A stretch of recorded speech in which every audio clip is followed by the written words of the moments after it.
Okay, let's unpack this. Think about time. Really think about it. Yeah. We're not just talking minutes and hours, are we? We mean vast cosmic scales, stretching back billions of years. And the deep geological history of our own planet, too. Right, the immense sweep of human civilization. Yeah. And then sort of nestled within all that, the incredibly impactful lives of specific people. Exactly. And today, we're taking a deep dive into a stack of your sources. We've got articles, research, timelines. Yeah, a whole collection. That give us multiple lenses on that grand concept of time. And we're particularly focusing on how Islamic history unfolds within that broader context. That's exactly right. We've got material that starts, right at the very beginning, accounts of creation. Wow. Then moves through major geological epochs, traces the rise of ancient civilizations, Wow. and then really zeroes in on key figures and pivotal events specifically within Islamic history, bringing us right up to, well, the complexities of modern geopolitics. So our mission for this deep dive really is to pull out the most significant insights from these timelines. We want to give you a clear, interconnected picture of pivotal moments and figures across these immense spans of history. Kind of like a shortcut. Yeah, think of it as a shortcut, not just to knowing dates and names, important as they are, but to understanding how these different threads weave together, how they create the world we see today. Makes sense. So where do we start? Right at the beginning. Let's start, as the sources do, right at the beginning, the fundamental question of origins. Okay. Looking at the Quranic perspective on creation, we see descriptions of Allah creating the heavens and the earth. It mentions 6 days. Which are understood as periods, right? Not literal 24-hour days. Exactly. Long periods or stages. That's in verses like Quran 7.54. And there's also that verse, Quran 21.30, describing the heavens and earth as having been a joint entity. Then we parted them. Right. And some believers see that as resonant with the idea of an initial point, like a singularity. That interpretation exists, yes. And what's fascinating here, comparing it with the scientific cosmology timelines in the sources, is how believers see compatibility. Science points to the Big Bang around, 13.8 billion years ago? Roughly, yeah. Then Earth forming much later, about 4.5 billion years ago. 4.54 billion, yeah. With early oceans maybe 4 billion years back. The sources highlight that while Scripture doesn't give, scientific formulas, Of course not. the core idea of a created universe emerging from some kind of unified state is seen as aligning conceptually with modern cosmology for many. Interesting parallel. So moving forward on that massive timescale. The sources touch on the geological and biological timeline. We're talking the vast Precambrian era, billions of years. Billions, yeah. Events like the Great Oxidation Event, around 2.4 billion years ago. That's the one. And the first signs of multicellular life appearing way back then. Then you get the Cambrian explosion, maybe 541 million years ago. Explosion meaning like a rapid diversification. Exactly. A sudden, dramatic increase in the variety of marine life forms in the fossil record. It's quite striking. Okay. And then the timelines bring us closer. Dinosaurs. Yep. The Mesozoic era, the age of dinosaurs. Roughly 250 million down to 66 million years ago, ending, of course, with that big extinction event. The asteroid. Right. And after that, the Cenozoic era kicks in, which is basically the age of mammals. Primates evolve, and eventually, Homo sapiens. The modern humans. The sources say around 300,000 years ago in Africa, with maybe even older evidence emerging now. That's the current understanding, based on fossils like those from Morocco. Again, the sources note that the Quranic narrative about humanity's creation, while distinct, is broadly seen by believers as compatible with this scientific understanding of human evolution over time. Okay, so let's shift then to that early human history, specifically within the Quranic narrative. It centers on Adam, right? Yes, the creation of Adam, described in Quran 2.30 as a Khalifa, a vicegerent, a steward, you could say, on Not earth. steward, okay. And the narrative emphasizes Allah teaching Adam fundamental knowledge, the names of all things. And the story with the angels and Iblis, Satan. Yes, the command for angels to prostrate to Adam, a command obeyed by all except Iblis out of pride. The Quran describes Iblis as originally being a jinn created from fire.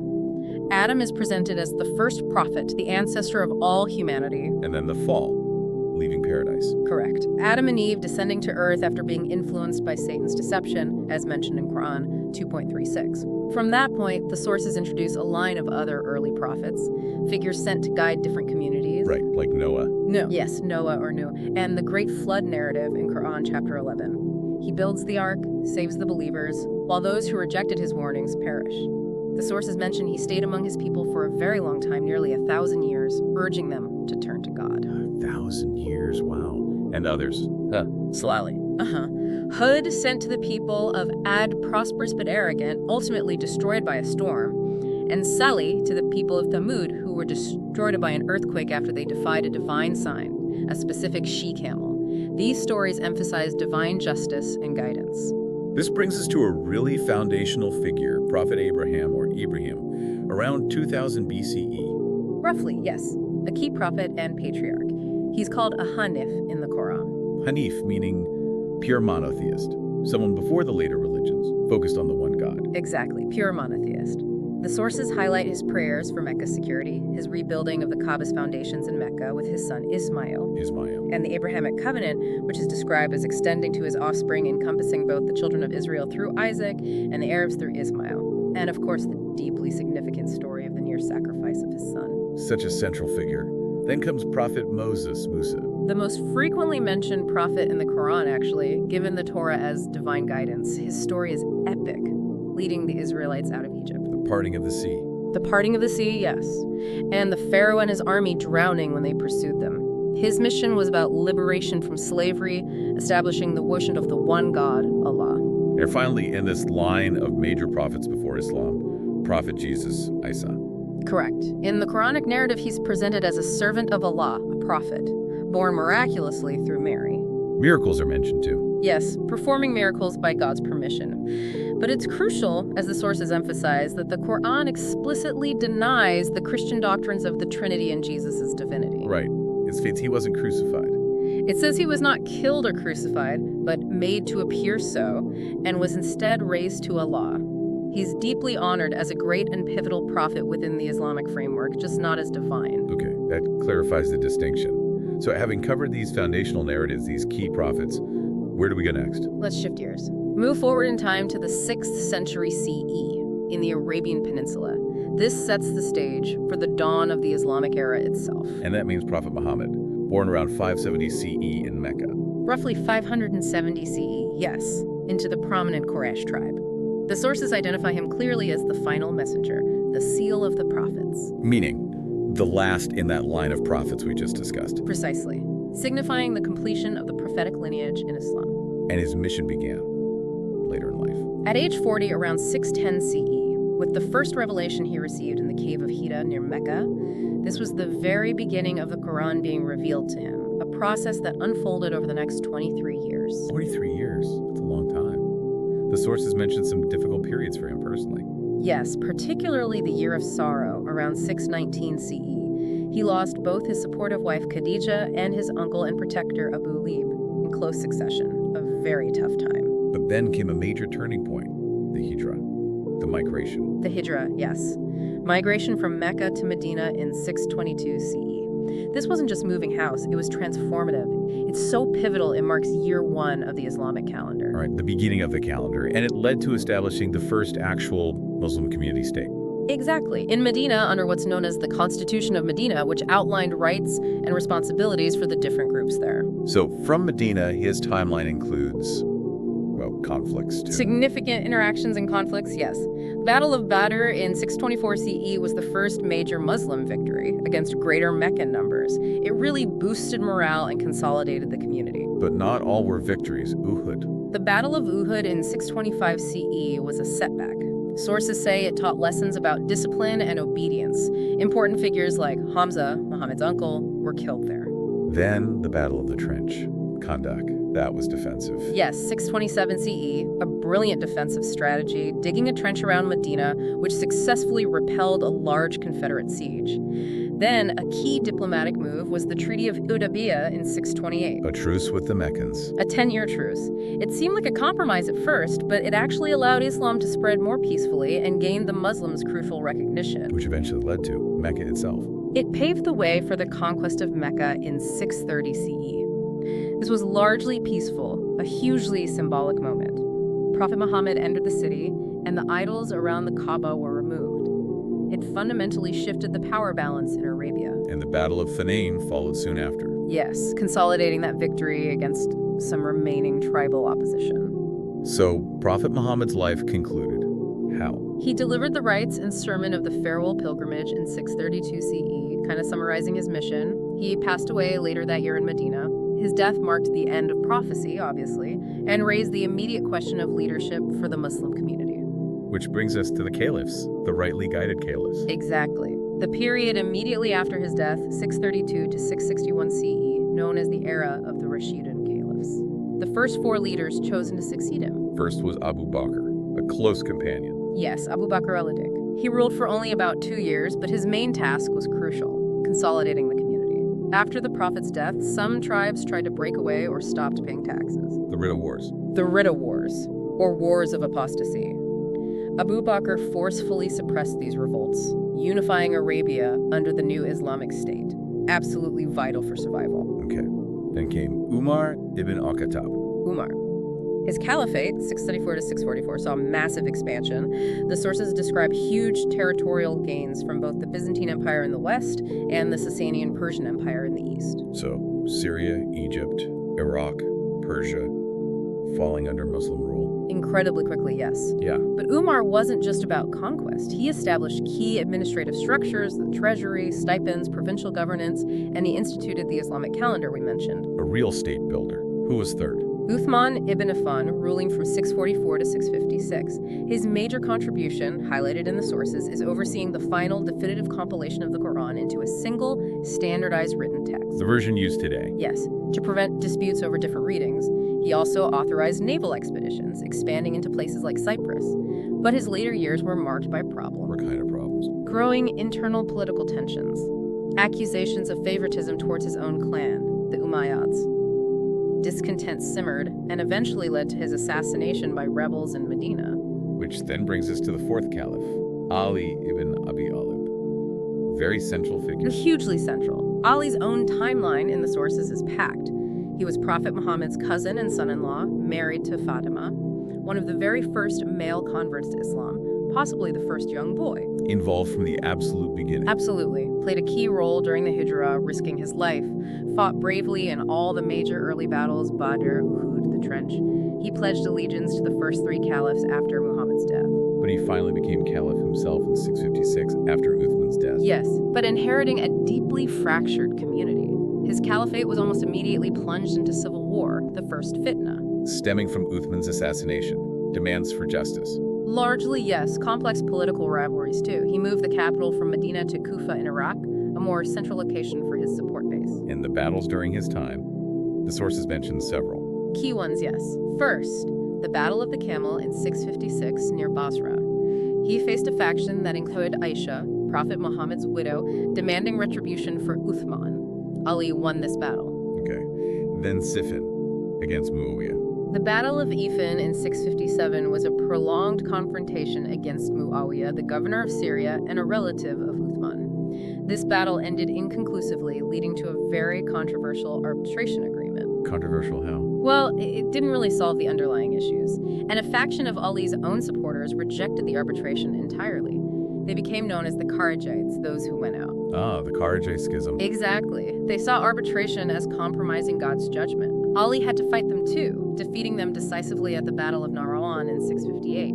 But the Kharijite movement persisted. And ultimately. Tragically, Ali himself was assassinated, stabbed during morning prayer in the mosque at Kufa in 661 CE by a Kharijite seeking revenge. He died 2 days later. His death had profound, lasting consequences, deepening the divisions within the community, particularly the Sunni-Shia split.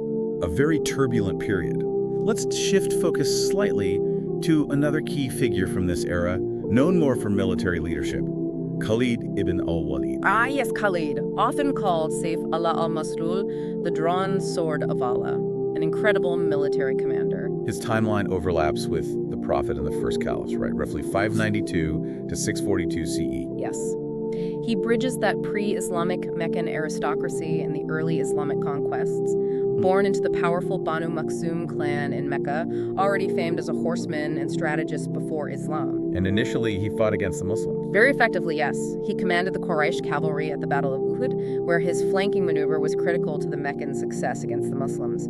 He also commanded forces at the Battle of the Trench. So, what changed? When did he convert? The sources place his conversion shortly after the Treaty of Hudaybiyah, around 629 CE. It seems he recognized the rising tide, perhaps was impressed by the Muslims. From that point on, his military genius was entirely dedicated to the Islamic cause. And he made an immediate impact.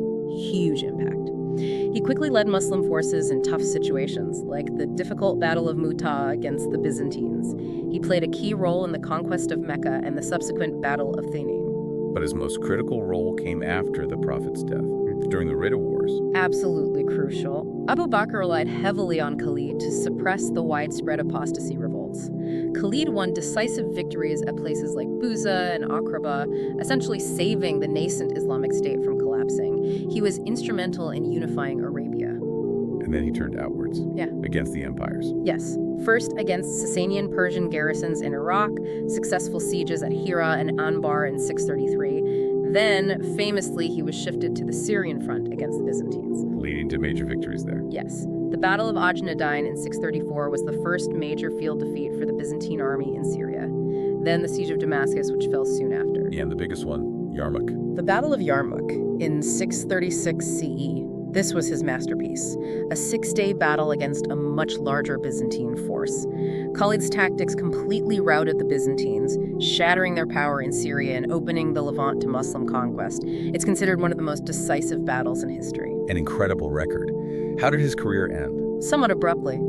After one more campaign, the Siege of Germanisha around 638 CE, he was dismissed from command by Caliph Umar.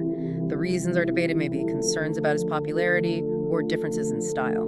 But his reputation remained. Undiminished as a military legend, he died peacefully a few years later, around 642 CE, in Emesa, modern Homs, in Syria. Okay, so after Khalid's time and the end of the Rashidun Caliphate with Ali's death, the history moves into a new phase. Dynasties. Yes, major dynasties, periods of incredible cultural flourishing, but also significant new conflicts, including the Crusades. Starting with the Umayyads. The Umayyad Caliphate. They rose after Ali's death, establishing hereditary rule, and governed from 661 to 750 CE. Muawiyah, Ali's rival, was the first Umayyad Caliph. They moved the capital first to Kufa, then permanently to Damascus in Syria. And this was a period of massive expansion. Incredible, rapid expansion. Under the Umayyads, Muslim rule stretched across North Africa, crossed the Strait of Gibraltar into Iberia, Spain, and Portugal in 711. 711, yeah. And pushed eastwards into Sindh, part of modern Pakistan, around 712. It became a vast empire. But the sources mention issues, an Arab-centric system. Yes. The administration tended to favor Arabs, which caused resentment among the growing number of non-Arab converts, the Mawali. This inequality, along with other political and religious grievances, fueled internal dissent and ultimately led to the Abbasid revolution that overthrew them in 750 CE. Enter the Abbasids, ruling for a very long time, 750 to 1258. A very long time, yes, centered in their magnificent new capital, Baghdad, which they built. This era is famously known as the Golden Age of Islamic civilization. The Golden Age, what defined it? So much. The sources really highlight the translation movement. Scholars in Baghdad, often patronized by the caliphs, translated vast amounts of Greek, Persian, Syriac, and Indian knowledge into Arabic.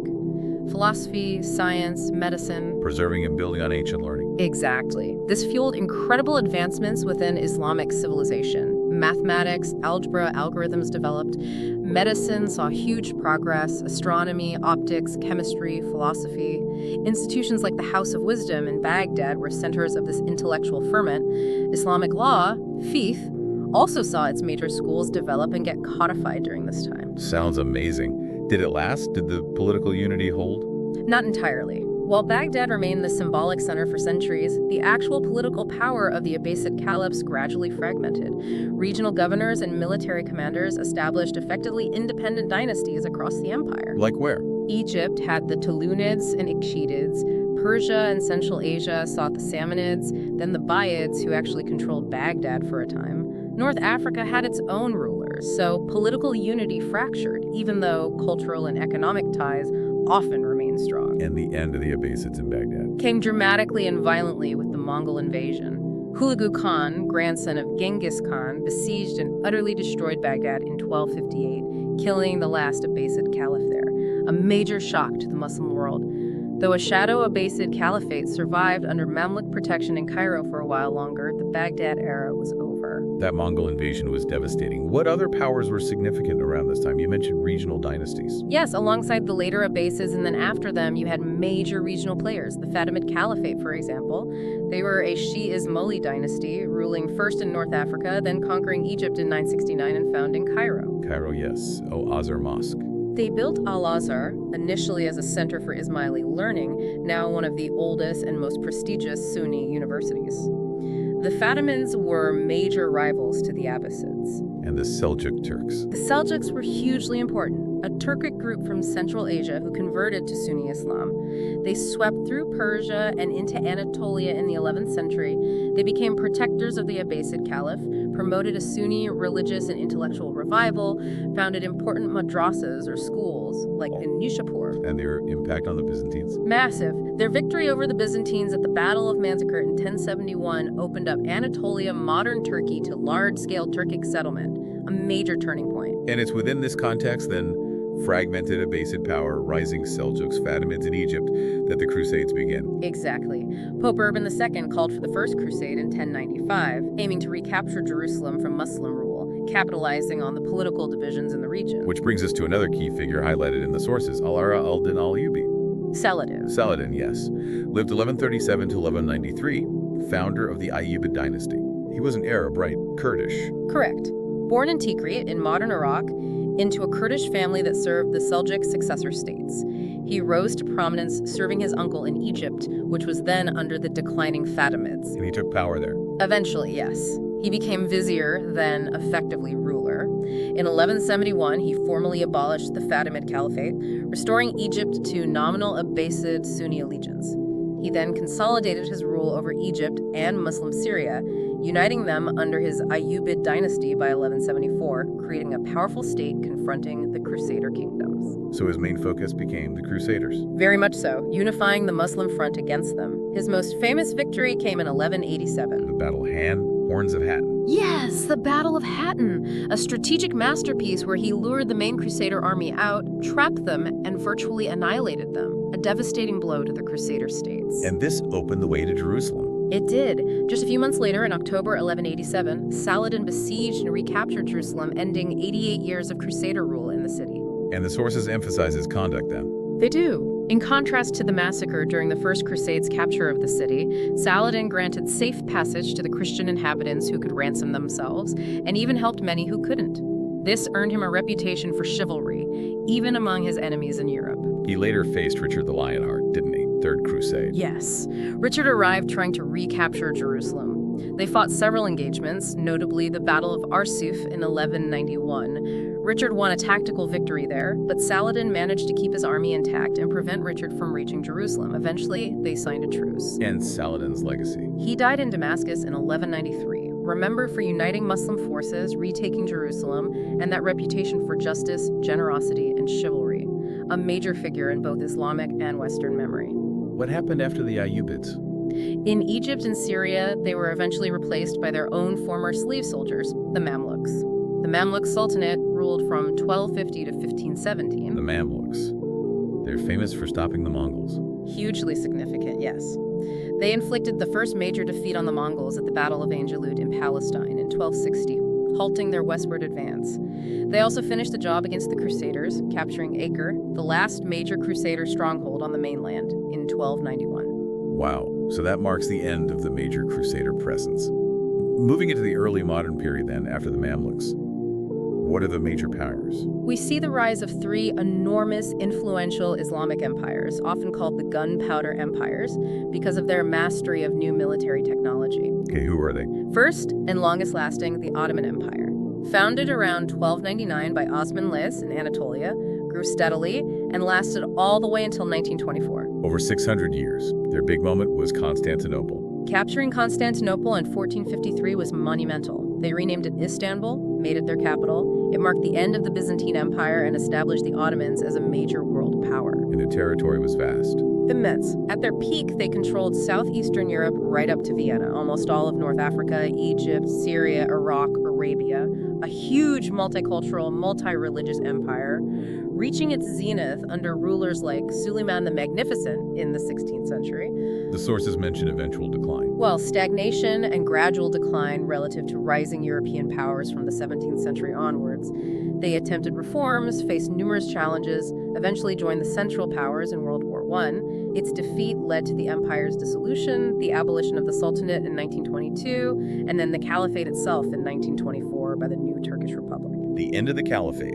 That's significant. Who were the other two empires? To the east of the Ottomans, in Persia, you had the Safavid Empire ruling from 1501 to 1736. What was their key characteristic? Their most defining act was establishing Twelver Shi Islam as the official state religion of Persia, modern-day Iran. This fundamentally shaped Iran's identity and created a major political and religious rivalry with the Sunni Ottomans next door. Lots of wars between them. Okay. Ottomans, Safavids, and the third. The Mughal Empire in South Asia, founded by Babur, a descendant of Timur and Genghis Khan, in 1526. They came to rule most of the Indian subcontinent, lasting formally until 1857. What were the Mughals known for? A remarkable blend of Persianate culture, which they brought with them, and local Indian traditions. Magnificent architecture, think the Taj Mahal. They reached their peak under rulers like Akbar in the late 16th century, who was known for his attempts at religious tolerance and administrative reforms. But they also declined. Yes, faced internal strife, weakening central authority, and the growing influence of European trading companies, particularly the British East India Company, which eventually led to British colonization after the Indian Mutiny of 1857. So these three giants dominated much of the Muslim world. Were there other significant centers? Oh, absolutely. We shouldn't forget other important states and regions. In West Africa, the Songhai Empire flourished in the 15th and 16th centuries, centered on Gao, with Timbuktu as a major hub of Islamic learning and trade. Timbuktu, right? And across the Indian Ocean, Islam spread significantly through trade networks into Southeast Asia. This led to the rise of powerful sultanates in places like Malacca in modern Malaysia, Aceh in Sumatra, and Mataram in Java. This whole period shows the incredible diversity and global reach of Muslim societies. That global reach, though, eventually encountered another expanding force: European colonialism. Yes. This brings us to a period that profoundly reshaped the entire globe, very much including the Muslim world. The era of European colonialism and the later rise of modern nation-states. When did this colonial expansion really take off? It began much earlier with Portuguese and Spanish exploration from the late 1400s, but it intensified dramatically in the 18th and especially the 19th centuries. Britain, France, the Netherlands, others expanded their control across Asia and Africa. The scramble for Africa? That's a key phase, mainly from the 1880s up to World War I. European powers basically carved up almost the entire African continent among themselves. Old boundaries were ignored, new ones drawn, economies reoriented towards the colonizers. It had massive, lasting impacts on political structures, economies, societies, everywhere they went. How did Muslim societies react or respond to this? The sources mentioned reform movements. Yes. Within this context of colonial pressure and internal challenges, various Islamic reform and revivalist movements emerged. Some, like the Wahhabi movement starting in 18th century Arabia, emphasized a return to perceived fundamentals, rejecting later additions. Okay, others were more modern. Others sought to engage with modernity. Figures like Jamal ad-Din al-Afghani and Muhammad Abdu in the late 19th century advocated for educational reform, rational interpretation, and adapting Islamic principles to contemporary challenges, sometimes arguing for pan-Islamic unity against colonialism. Later in the 20th century, you see movements like Ehsan al-Bannah's Muslim Brotherhood in Egypt, founded in 1928, focusing on social welfare, religious education, and eventually political action, a wide spectrum of responses. And during this period, a major symbolic institution disappeared: the Ottoman Caliphate. Yes, in 1924. Abolished by Mustafa Kemal Ataturk as part of establishing the modern secular Republic of Turkey. This ended a centuries-old institution that, even when its political power was limited, held significant symbolic weight for many Muslims worldwide as a link to the early community and a potential focus for unity. Its abolition was a landmark event. So colonialism recedes, especially after the World Wars, and we see the rise of nation-states. Exactly. The mid-20th century witnessed a huge wave of decolonization. The sources give many examples. Turkey became a republic in 1923. Saudi Arabia was unified and founded by Ibn Saud in 1932. India and Pakistan. Independence from Britain in 1947. Pakistan was specifically created as a separate homeland for Muslims from the Indian subcontinent, a major partition event. Then you see independence movements succeeding across Asia, Korea, the Philippines, Vietnam, and Africa, Egypt, Ghana, Algeria, Nigeria, throughout the 50s, 60s, and 70s. So the world map changes dramatically again. Completely. By the 1970s, nearly all former colonies were formally independent nations, though many faced, and still face, significant challenges related to the legacies of colonialism, arbitrary borders, economic dependencies, political instability. Which brings us almost to the present day, the contemporary world, the post-colonial challenges. Right, and the first big backdrop for that newly independent world was the Cold War. U.S. versus Soviet Union. How did Muslim-majority nations fit in? It varied hugely. The Cold War, roughly 1947 to 1991, polarized the globe. Some Muslim-majority nations aligned with the U.S., others with the Soviets, often based on strategic interests or ideology. Many others tried to remain non-aligned, forging a third path. Like at the Bandung Conference. Yes, Bandung in 1955 was a key moment for the non-aligned movement. But even non-aligned countries were often caught in the middle, sometimes becoming battlegrounds for proxy wars between the superpowers. The Cold War's end, with the fall of the Berlin Wall in '89 and the Soviet collapse in '91, reshaped global politics again. Into the post-Cold War era. What major events do the sources highlight, then? Well, a profoundly impactful event was September 11th, 2001, the terrorist attacks on the United States attributed by the U.S. government to al-Qaeda. Leading to the War on Terror. Yes. The U.S. launched invasions of Afghanistan in 2001 and Iraq in 2003, leading to protracted conflicts with global repercussions. The sources present these as major world events, neutrally reported. And more recently, the Arab Spring. Starting around 2010-2011, a wave of popular uprisings across the Middle East and North Africa, Tunisia, Egypt, Libya, Yemen, Syria, Bahrain, demanding democracy, dignity, economic opportunity. The outcomes were mixed, though. Very mixed. Some countries saw transitions towards more democratic systems, at least initially. In others, like Libya, Syria, and Yemen, the uprisings unfortunately descended into devastating civil wars, often with regional and international powers getting involved. Still ongoing in places like Syria and Yemen. Tragically, yes. With complex sectarian and proxy dimensions. The sources also mention other recent developments, like the return of the Taliban to power in Afghanistan in 2021 after the U.S. withdrawal. The sources also list some prominent modern leaders, presented neutrally. Yes, figures who shaped the region in recent decades. People like King Faisal of Saudi Arabia, known for modernizing efforts and his role in the 1973 oil embargo. Saddam Hussein, president of Iraq through the Iran-Iraq War and the Gulf War. Muammar Gaddafi, the longtime ruler of Libya with his unique political philosophy, just presented as significant historical actors. And finally, what are some of the broader contemporary challenges mentioned?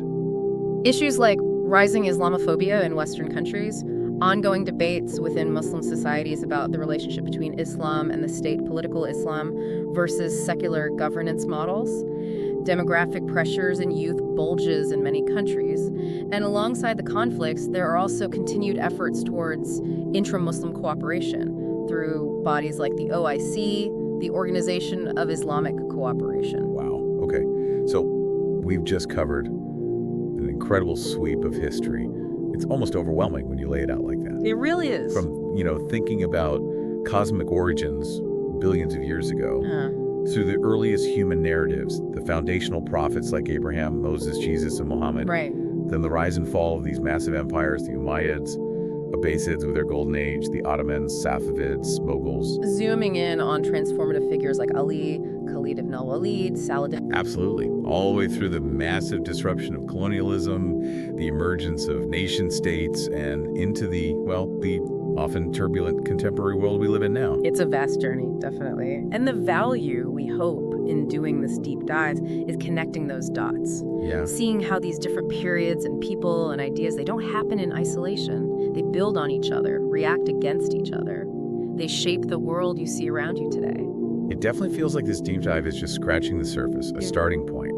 Thinking about everything we've touched on, from deep time to today's headlines. What connections or moments really stand out to you? What should people maybe reflect on? Well, when you look at these timelines laid out together, you have the scientific view of this immense ancient universe. Yeah. You have geological time shaping our planet. Then you have these historical accounts of civilizations rising, falling, interacting. And woven through it, these religious narratives of creation, guidance, prophets, moral challenges. Yeah, multiple layers. It really underscores how layered and interconnected our understanding of the past is. It's not just one story. It's science, it's history, it's faith, it's politics. Yeah. All interacting. It really makes you pause and think, doesn't it? Yeah. How much of this incredibly deep, complex history, stretching back millennia, shaped by figures centuries ago, by events long past, how much of it is still actively echoing, still influencing the conflicts, the alliances, the debates, the headlines of today? That's the question to ponder, isn't it? How alive is the past in the present?